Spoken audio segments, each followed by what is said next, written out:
The afternoon sun was starting to cool over Ashford Park, that golden hour when the light turns everything a little softer, a little slower.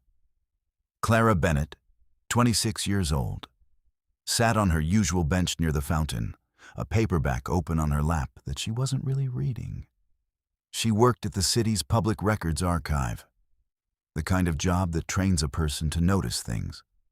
A misplaced date, a torn corner, a signature that doesn't quite match. It had made her observant in ways she couldn't turn off, even on her lunch break. That's how she noticed him. An elderly man in a gray suit, pressed and neat despite his age, stood near the edge of the plaza. He couldn't have been younger than 80. His shoes were polished to a shine, his tie knotted with the kind of precision that belonged to a different era, one where men still dressed up just to sit in a park. In his trembling hand was an antique gold pocket watch, the kind you only see in old photographs or estate sales. Its chain looped neatly around his fingers, like a habit worn smooth by decades. He kept glancing at it, then at the entrance to the park, then back at the watch again. His shoulders were tight beneath his jacket. His eyes kept darting toward the crowd, scanning faces the way a person scans a room they don't feel safe in. Around them, the park carried on exactly as it always did. Joggers, laughter near the fountain, pigeons scattering over dropped crumbs. Nobody else seemed to notice the old man at all. But Clara did. She always did. Clara had seen nervous people before. She had seen scared people before. This was something in between, and it made the hair on her arms rise. Then, without warning, the old man started walking toward her. Her first instinct was to look back down at her book, the universal signal for, "Please don't talk to me." But he didn't stop. He crossed the last few feet between them and stood right in front of her bench, his breath a little uneven, like he'd been holding it. "Excuse me," he said, his voice shaking. "I know this is strange. I know you don't know me. But would you mind pretending that you do? Just for 10 minutes. Clara blinked. For a moment she thought she'd misheard him, before she could answer, before she could even process the question. He leaned in slightly and added, almost in a whisper, "Please, just until that man in the dark coat walks past." She followed his gaze. Near the fountain, a tall figure in a charcoal overcoat was scanning the plaza, moving with the kind of purpose that makes a stranger's skin crawl. He wasn't lost. He wasn't wandering. He was looking for someone. Clara's mind raced through every safety instinct she'd ever been taught. Don't talk to strangers. Don't get involved. Mind your business. But something about the old man's eyes stopped every one of those instincts cold. There was no threat in them, no manipulation, just pure, undiluted fear, the kind you can't fake, the kind that makes your chest hurt just looking at it. She made a decision in less than 2 seconds. Clara stood up, closed her book, and threw her arms around him like they'd known each other for years. "Uncle Henry," she said, loud enough to carry. "Oh my gosh, it's been forever. I can't believe it's really you." The old man, visibly startled by how convincing she was, recovered fast, patting her back gently. "My dear girl," he said, playing along, his voice steadier now. "Look how much you've grown." Across the plaza, the man in the dark coat slowed down. He scanned the bench, scanned Clara, scanned the old man now, laughing and chatting with her, like reunited family. Something in his expression shifted. Confusion, maybe suspicion. But after a few seconds, he turned and disappeared into the crowd near the park's north entrance. The old man exhaled like he'd been underwater for a full minute. "Thank you," he whispered, sinking down onto the bench with Clara's hand steadying his elbow. "Thank you. You have no idea what you just did for me." Clara sat beside him, her heart still hammering from the adrenaline of the whole absurd, cinematic moment. "Okay," she said carefully. "I think you owe me an explanation. Who was that man? Are you in danger? Do I need to call someone?" The old man let out a tired laugh, the kind that carries years of exhaustion in it. "My name is Henry Caldwell," he said. "And no, my dear, I'm not in danger. Not the kind you're imagining anyway." He paused, looking down at the pocket watch in his hands, like it held the whole story inside it. "That man," he continued, "is my grandson." Clara's eyebrows shot up. "Your grandson? You're hiding from your own grandson?" "His name is Gabriel," Henry said. "He's 32. A lawyer, brilliant, driven, and absolutely convinced that his old grandfather has lost his marbles." He said it with a small, sad smile, the kind people wear when something hurts, but they've made peace with the ache. Clara sat in silence for a moment, processing. An 82-year-old man, dressed sharp, clutching an antique watch, running from his own family in broad daylight. It sounded less like danger and more like the beginning of something far stranger and far more heartbreaking than she could have guessed. "Why does he think you're losing it?" she finally asked. Henry sighed, rubbing his thumb over the worn gold casing of the watch. "Because every Tuesday and Thursday afternoon, I disappear. I take a locked suitcase, and I come here, to this park. I don't tell him where I go or what's in it. And a man my age, sneaking off twice a week with a locked suitcase and no explanation.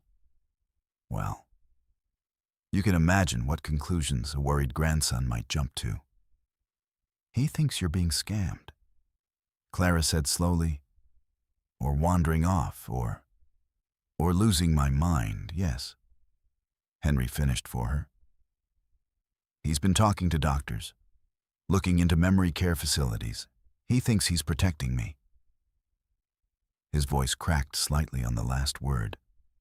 "He's not wrong to worry. He's just wrong about why." Clara felt something tighten in her chest. There was a whole story sitting in front of her, and she'd only seen the opening page. And maybe it was the archivist in her, the part of her wired to chase down the truth behind every unexplained gap in a record. But she couldn't just walk away now. "What's in the suitcase, Henry?" He looked at her for a long moment, studying her face the way you study someone you're deciding whether to trust with something fragile. "Would you help me?" he asked instead of answering. "Not forever. Just for a little while. I need a few more days before Gabriel finds out. Before he tries to stop me. And after what you just did back there, I think you might be exactly the kind of person who understands why this matters." Clara should have said no. Every rational, cautious part of her brain was screaming that this was how strange stories with unhappy endings usually began. The ones that started with, "She just wanted to help," and ended with a headline nobody wanted to read. But then she looked at him again. Really looked. At the way his hands shook not from age, but from something closer to grief. At the fierce, almost desperate protectiveness in his eyes over whatever secret he was guarding so carefully. And she thought, unexpectedly, of her own grandmother, gone 6 years now, and the box of unopened letters still sitting in Clara's closet that she still hadn't found the courage to read. She thought about how much she'd give for one more ordinary Tuesday afternoon with her. Whatever this old man was hiding, she suddenly understood in her bones that it mattered to him more than his own safety. And that was enough. "Okay," Clara said softly. I'll help. 2 days later, true to her word, Clara found herself walking beside Henry down a quiet side street behind the park toward a squat brick building with a faded sign that read, Ashford Community Center. The suitcase, battered brown leather, held together with reinforced straps and an old brass lock, sat heavy in Henry's grip. Even though Clara could tell just by the way he carried it that it wasn't full of anything metal or valuable in the way people usually mean. I have to warn you, Henry said as they climbed the front steps. What's inside isn't what you're expecting. It isn't money. It isn't jewelry. It isn't some big dramatic secret that's going to get us in trouble. He paused at the door, key already in the lock. It's actually much more embarrassing than that. Clara raised an eyebrow. Embarrassing. To an 82-year-old man who still cries over his late wife's handwriting? Yes. Deeply embarrassing. He opened the door. Inside, the small community room was quiet, lined with folding tables, a couple of old sewing machines, and shelves of donated books. Henry led her to a corner table near the window, set the suitcase down, and with hands that trembled slightly. Not from fear this time, but from something closer to reverence. He clicked open the brass latches. Clara leaned in. Inside were not documents, not cash, not anything sinister.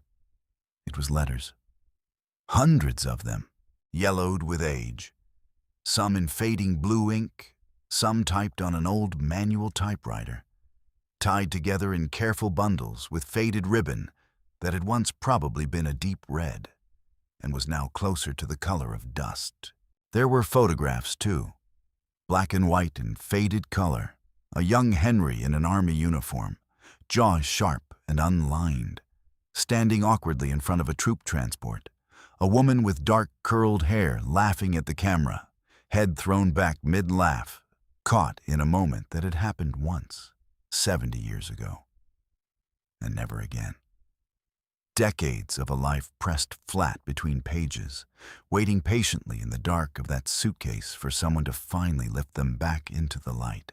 And beneath the letters, a stack of half-finished journals, their covers worn soft from handling, corners rounded from decades of being opened and closed. Opened and closed. These are... Clara started, then stopped, understanding hitting her before she even finished the sentence. My wife, Henry said quietly.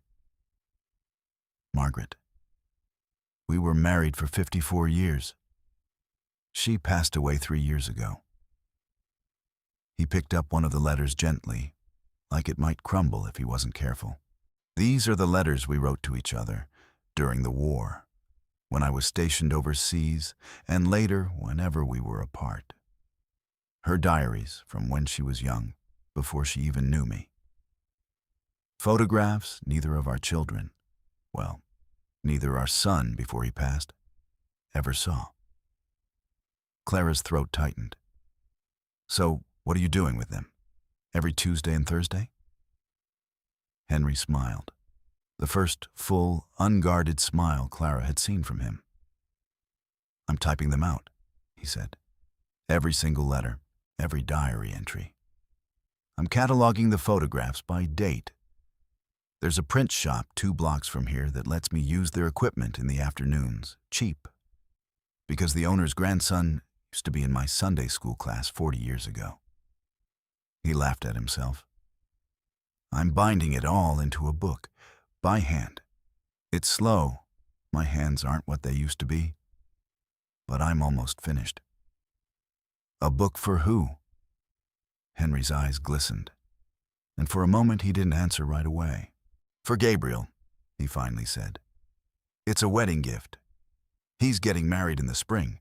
Did you know that? No, of course you didn't. We just met. He shook his head, half laughing at himself. Gabriel has never had time for love. Not really. He's brilliant. He's successful. He bills more hours than any associate in his firm. And I am so proud of him. But he grew up believing that being productive mattered more than being present. His father, my son, was the same way. Right up until the day he died in a car accident coming home late from the office, 41 years old, having never once taken a vacation. Clara felt her chest ache. I don't want Gabriel to spend his whole marriage the way his father spent his whole life, Henry continued, voice thick. So I decided to give him something no lawyer, no deadline, no billable hour could ever replicate. I wanted to hand him 54 years of proof, real, undeniable proof, that love isn't a waste of time, that the letters you write, the moments you choose to show up for, the small, unremarkable Tuesday afternoons you spend with someone you love, those are the things that last. Everything else fades. He looked down at the suitcase, at the careful, painstaking labor of love spread across the table. I didn't want him to know until it was finished, Henry said. I wanted it to be a surprise. Something he'd open on his wedding day and finally understand, really understand, what his grandmother and I built, quietly, for over half a century, while nobody was watching. Clara sat there, stunned into silence, staring at the mountain of letters and photographs and half-bound pages that suddenly made total, heartbreaking sense. Henry, she said finally, your grandson thinks you're losing your mind. And the whole time, you've just been writing him a love letter. Henry finished. The biggest one anybody's ever given him. Just not from me. From both of us. For the next several days, Clara kept helping. She'd meet Henry near the park entrance, scan the crowd for Gabriel's charcoal coat, and if he wasn't nearby, she'd walk Henry safely to the print shop. Sometimes staying to help him organize photographs by year, sometimes just keeping him company while the old binding machine clunked and hissed in the background. She learned about Margaret through her handwriting. Loopy and confident in her 20s, careful and deliberate in her final years, always ending every letter the exact same way. Yours, always, in every version of this life and the next.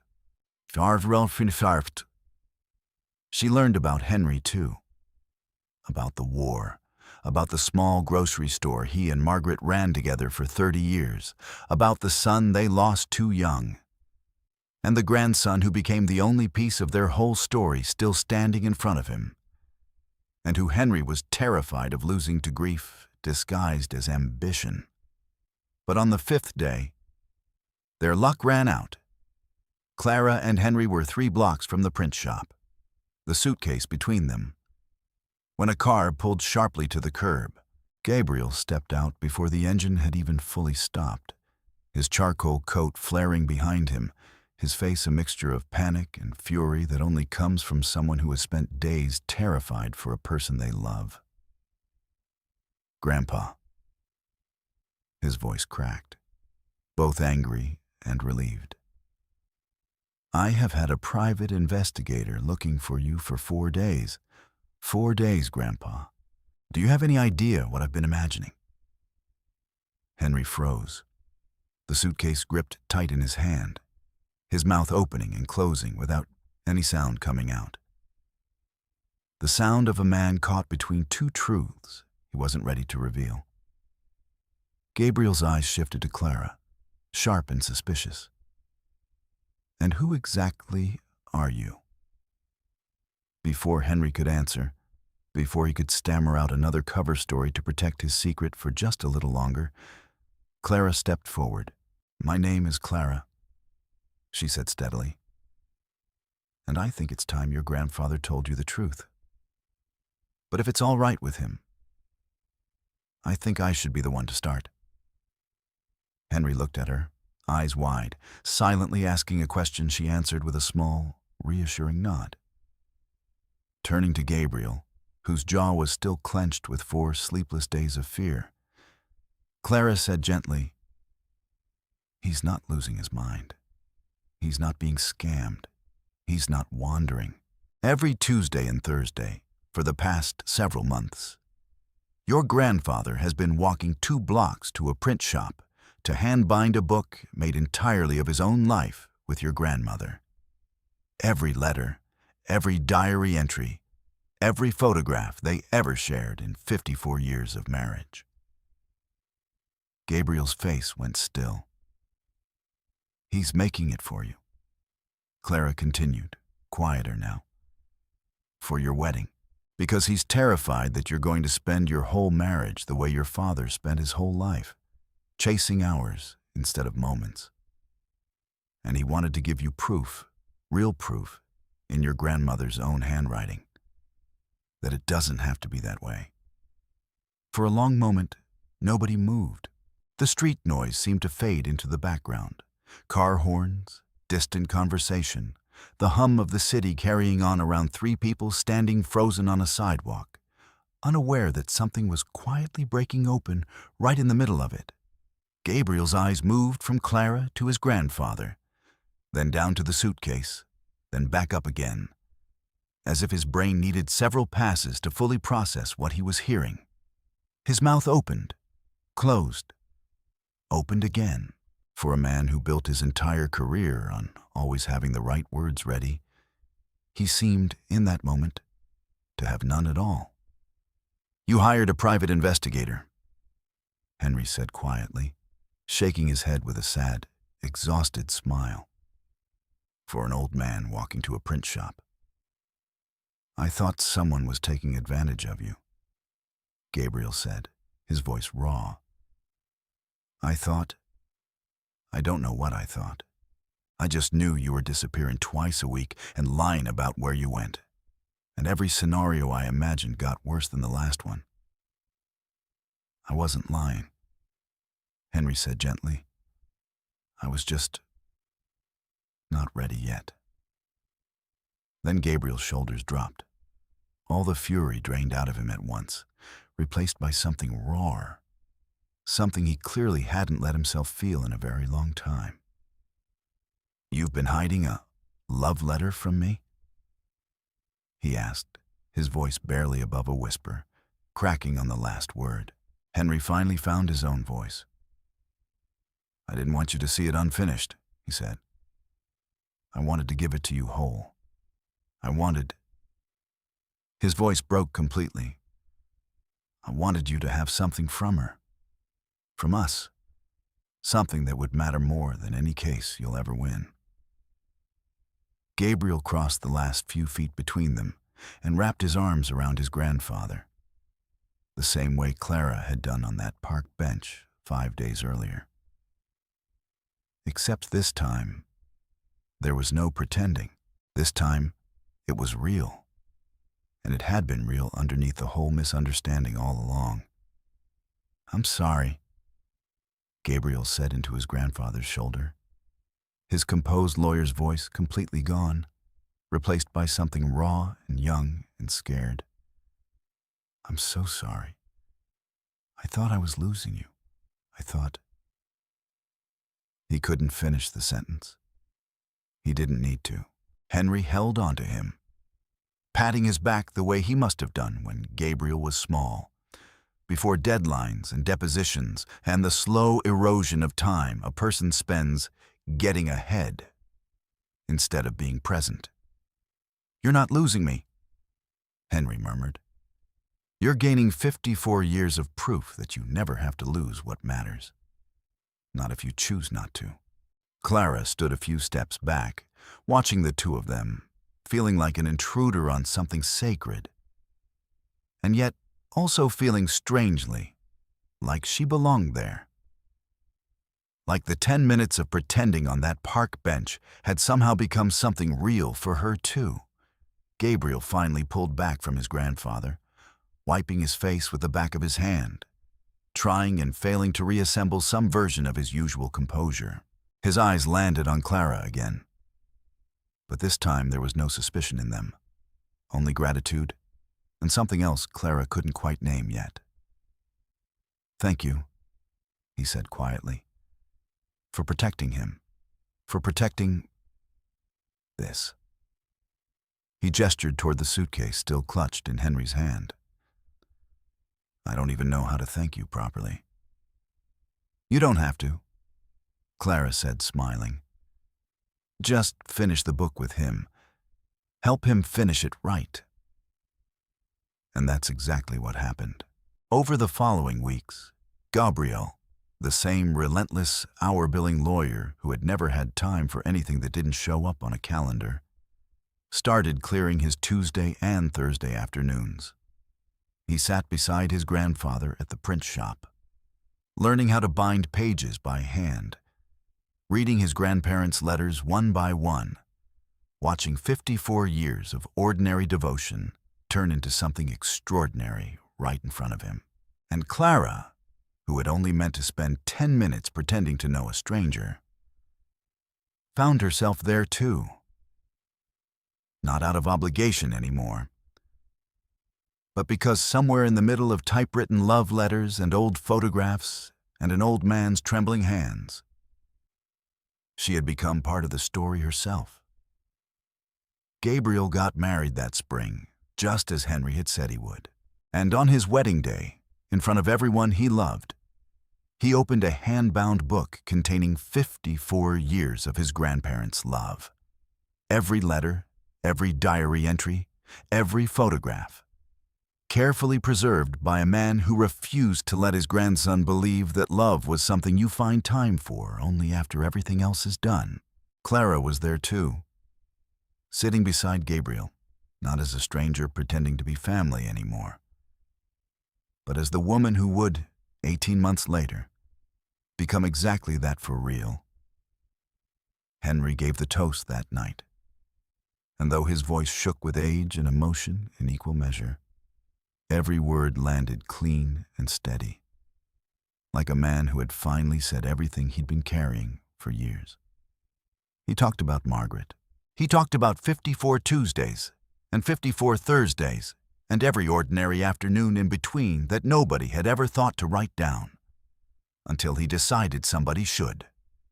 He talked about a granddaughter-in-law he never expected, who had once pretended to know him for 10 minutes on a park bench and ended up, somehow, becoming one of the truest parts of his family's story.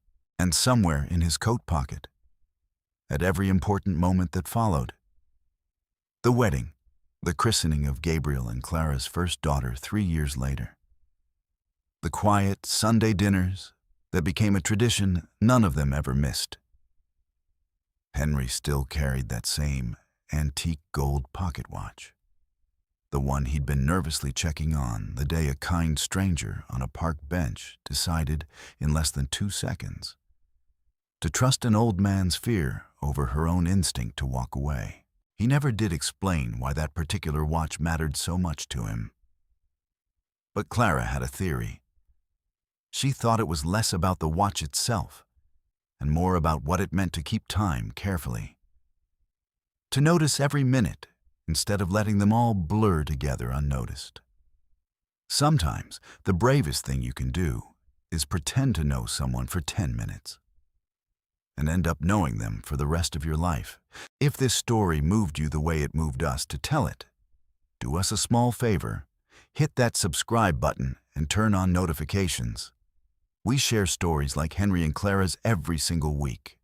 Real moments of love, family, and second chances that remind us why the small Tuesday afternoons are worth showing up for.